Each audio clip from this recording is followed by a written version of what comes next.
अस्सलाम वालेकुम जी, की हाल जे दोस्तों? ठीक हो? उम्मीद करना कि सारे दोस्त ठीक होंगे। अच्छा जी, मेरा नाम रजवान है, तुम देखते पे हो जफरवाल न्यूज़।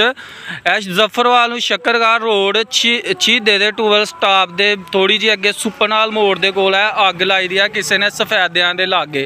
ए वेखो सड़क के नाल जेह्ड़े सफेदे होंदे ने किन्ना गलत काम कीते दा है। थोड़े दिन पहले भी किसी ने सड़क ते अग लाई दी ही कणक दी जेह्ड़ी मुंडियां बचदियां ना ओनू ते 1122 वाला बंदा उस वजह तो मर गया ही। एक कार तेज़ आंदी पी ही तो अगे धुएं दे विच ओनू नज़र नहीं आया क्योंकि ਇਹਦਾ ਧੂਆਂ ਜਦੋਂ ਹੁੰਦਾ ਤੇ ਅੱਗੇ ਕੁਛ ਨਜ਼ਰ ਨਹੀਂ ਆਉਂਦਾ ਤੇ ਨਾਲੇ ਆ ਸਫੈਦਿਆਂ ਨੂੰ ਅੱਗ ਲੱਗਦੀ ਪਈ ਹੈ। ਇਹ ਵੀ ਨੁਕਸਾਨ ਹੈ, ਕਿਸੇ ਨੇ ਬੜਾ ਗਲਤ ਕੰਮ ਕੀਤੇ ਦਾ।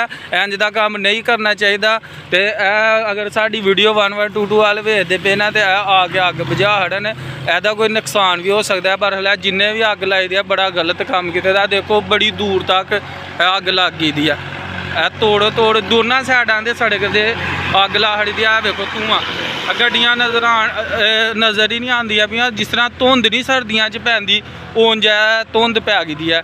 ਇਹ ਵੇਖੋ ਕਿਸੇ ਨੇ ਜਗ੍ਹਾ ਜਗ੍ਹਾ ਅੱਗ ਲਾਹੜੀ ਆ, ਕਾਫੀ ਜ਼ਿਆਦਾ ਅੱਗ ਲਾਹੜੀ ਆ ਤੇ ਇਹ ਬੜਾ ਗਲਤ ਕੰਮ ਕੀਤਾ ਦਾ। ਮੈਂ ਤੁਹਾਨੂੰ ਅੱਗੇ ਵੀ ਵਿਖਾਉਣਾ ਤੇ ਇੱਥੇ ਧੂਆਂ ਹੀ ਧੂਆਂ ਹੋ ਗਿਆ ਦਾ ਤੇ ਜਿੰਨੇ ਵੀ ਇਹ ਕੰਮ ਕੀਤਾ ਸਹੀ ਨਹੀਂ ਕੀਤਾ। ਇਹਦੀ ਵਜ੍ਹਾ ਤੋਂ ਸਫੈਦੇ ਵੀ ਸੜਨਗੇ, ਫਿਰ ਅੱਗੇ ਗਰਮੀ ਕਾਫੀ ਜ਼ਿਆਦਾ ਤੇ ਇਹਦੀ ਵਜ੍ਹਾ ਤੋਂ ਹੀਟ ਵੀ ਕਾਫੀ ਜ਼ਿਆਦਾ ਹੋਣ ਡਈ ਆ ਕਿ ਗਰਮੀ ਵੀ ਜ਼ਿਆਦਾ ਹੁੰਦੀ ਹੈ ਤੇ ਇਹ ਧੂਆਂ ਕਾਫੀ ਜ਼ਿਆਦਾ ਹੋ ਗਿਆ। ਇਹ ਵੇਖੋ ਇਹ ਹੁਣ ਉਹ ਦੂਸਰੀ ਸਾਈਡ ਤੇ ਵੀ ਕਿਸੇ ਨੇ ਅੱਗ ਲਾਈ ਦੀ ਆ। ਦੋਨਾਂ ਸਾਈਡਾਂ ਤੇ ਹੀ ਅੱਗ ਲਾਹੜੀ ਦੀ ਹੈ।